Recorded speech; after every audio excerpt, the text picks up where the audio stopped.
Hey, what's up, guys? What's going on? Welcome back. Hope y'all doing well.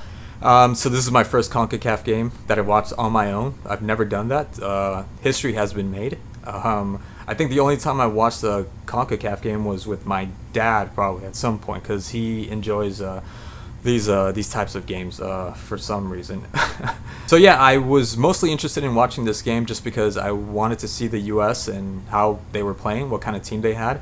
But unfortunately, it wasn't the same U.S. team that beat the Mexico team. Which, by the way, I know I said I was going to make that U.S. For versus Mexico video, and for those of you, I don't think there are any of you, but let's say there's one of you for that one guy that was waiting for me to make that video. Unfortunately, they took it out of the listing, so I wasn't able to make it. So what I found out was it wasn't the same U.S. That played the Mexico. It was very different. It seemed like it was a compilation of second and third string players, which I'm going to say they did okay considering that they were in the first team. This team's not going to the World Cup, right? It looks like they were experimenting with these guys. And again, against Jamaica I had no idea. Leon Bailey, Antonio, Decor Diva Reed, I had no idea they were Jamaican. I didn't know that. So I thought I was going to see. I was also curious to see Jamaica play as well. The last time I saw Jamaica play was when Kaká made his first appearance. If I'm not mistaken, when they played in London. So it's been a long time. So I was curious. I was curious to see that. And I wasn't about to check it out just because when I found out that it wasn't going to be the first U.S. team, there was no Gio Reyna, there was no Aaron Johnson, there was no Pulisic, there was no. I don't really care about Weah, but still, like there. What's his name? The guy, the left or right back. Serginho dressed like there were none of them were gonna play. I wasn't really interested. That's the team I wanted to see play. But I'm happy I watched it. I'm happy I watched it because I got to blow off some fumes at the end of this game, and for a couple of reasons.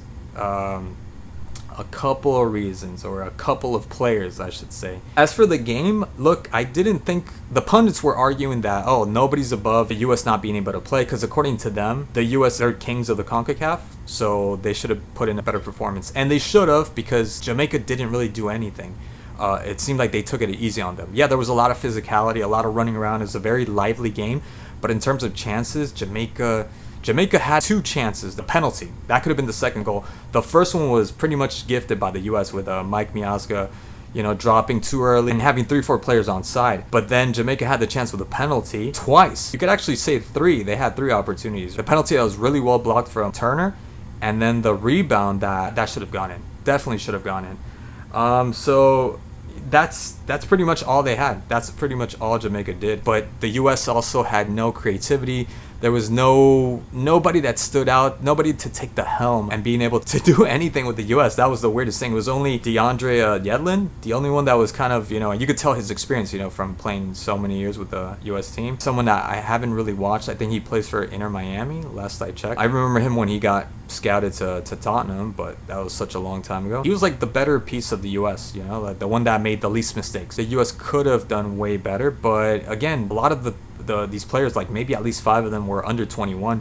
You had Tolkien, you had Neal, you had one of the Morris, not Jordan Morris, but the midfielder. I can't remember his first name. And this other guy from Cali that looked like a surfer, Kate Caldwell. I did enjoy what I saw from him, and it did not look like a football player coming into the game. It looked like a surfer, like I said, or like a baseball player that just didn't make the cut and decided to play football instead. Very dynamic, changed the game. I like the way he was asking for the ball. He wasn't afraid to ask for the ball, and then the take-ons. He was making mistakes when he was trying to take them on. Like the ball was just not cooperating with him.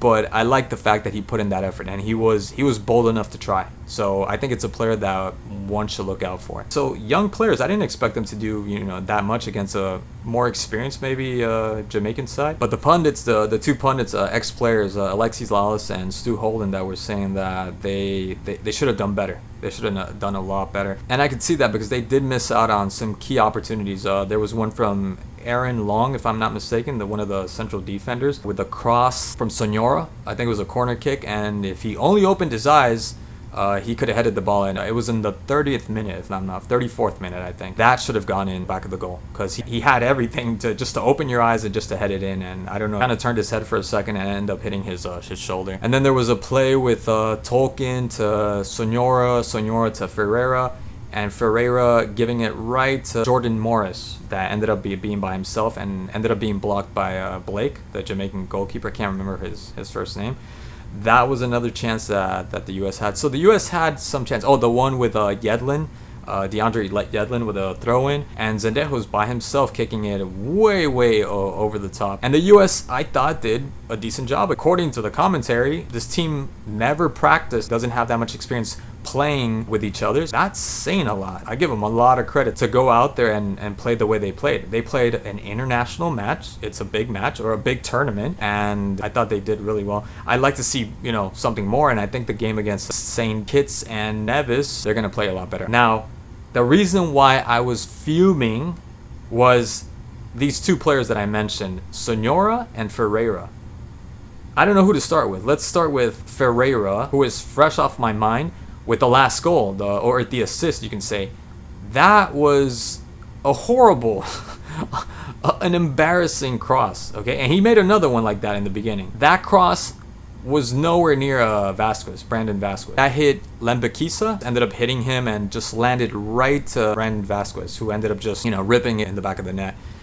That was a bad pass, and that's the only thing he did was good with the fake kick, and then he subsequently ended up making the cross, and that was it. That was the only thing this guy did besides the play that I said when he gave it to Jordan Morris. That was it, and then he completed some passes here and there. He ended up completing some passes. Besides that, nothing. He played, and I just found out he's 22 years old, and he was playing as if he was a 37-year-old or 36-year-old Benzema. Benzema doesn't really touch the ball much, at least when he was in Real Madrid, but he knows how to position himself well, and when he gets the ball, he creates something, magic as they call it. This guy doesn't do any of that, none of that, and I don't understand why the U.S. is calling this guy, because I saw him against Mexico April 19th, the game that I thought was the 3-0 win against Mexico, because I saw the first whole half. I was blown away how poorly this man plays, or this kid plays, just does not belong. I think you've had enough chances. They should stop calling him to the national team. He is not, because they were saying he's one of the top goal scorers for the MLS. He is not a national team player. He can't play. He can't play for a national team. He's his origins, his parents are Colombian. He would not be playing in any Colombian team in the first division. I guarantee you. I don't know how he's playing in the MLS, so I'm probably speaking out of order here. So the other cross that I was mentioning was in the beginning. It was the 5th minute, I think, 5th or 6th minute, right at the beginning, where he ended up passing it he wanted to pass it to Jordan Morris, and it ended up just falling right to Sonora, who was coming from the back. Had Sonora not arrived from the back, that was going to go out of bounds, and it was going to be a goal kick. It would have been one of those plays where, hey, at this level, you can't have that. You would have been substituted. In another national team or club team, you would have been taken out. You can't spoil opportunities like that, and you can't make juvenile passes like that. And during the whole game, he was just lost. He wasn't doing anything. Like I said, he completed some passes, and then he made the pass for Jordan Morris to kick the ball, but that was it. And then he just happens to make the cross for... Didn't go to Brandon Vasquez in the first place, ended up hitting Lembekisa accidentally, and ended up landing coincidentally to Brandon Vasquez. That's it. If you put any player to play for 90 minutes, of course he's going to do something. Why wouldn't he? You could put Lukaku, which supposedly Chelsea don't want him anymore, and you could put him to play 5 games. He's going to score a goal. He's going to give an assist. Yeah. That doesn't mean he's fit to play for Chelsea. We should sign him for a whole year, give him a 5-year contract. No. Knowing that the U.S. has, a plethora of players all over the world. There's always somebody in Germany that was born, that was, an expatriate that's married to a German, Argentinian, Brazilian, Colombian. There are so many players out there, and you're calling a player like this up. Enough. Do not put... And I know he was in the World Cup. That's where I first saw him. Stop calling this player up. No. Sonora. I've never said this. I'm going to leave this for the end. Sonora looked like Forrest Gump when he was a kid, and you take off the leg braces.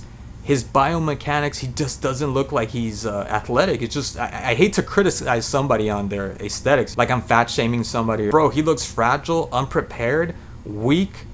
I've never said this, and this is what I wanted to say. I wanted to leave it for the end. I've never seen someone so unfit to play a football match. He had no condition. He had no physique to be able to play. He was coughing out a lung in the 30th minute in the first half. And I was surprised when he was going to play in the second half. And he plays in well, he used to play in Argentina. He played supposedly, I was just looking on his Wikipedia. He played for Boca Juniors. I don't think he played for the first team. Then he played for Independiente. These are two big teams. I'm sure he played for Independiente in the first league. How did he play? And then he played in Mexico.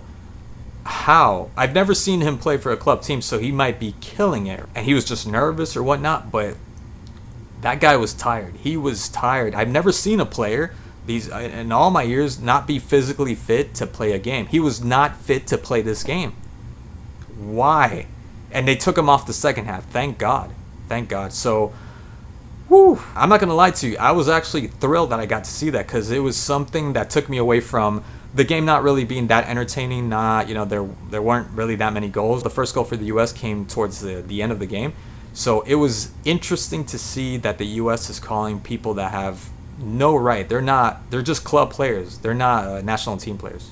They're not. So anyways, I'm going to wrap it up there, guys. Thank you so much as always for watching. Stay tuned for future videos, of course, and I'll see you in the next match. Peace.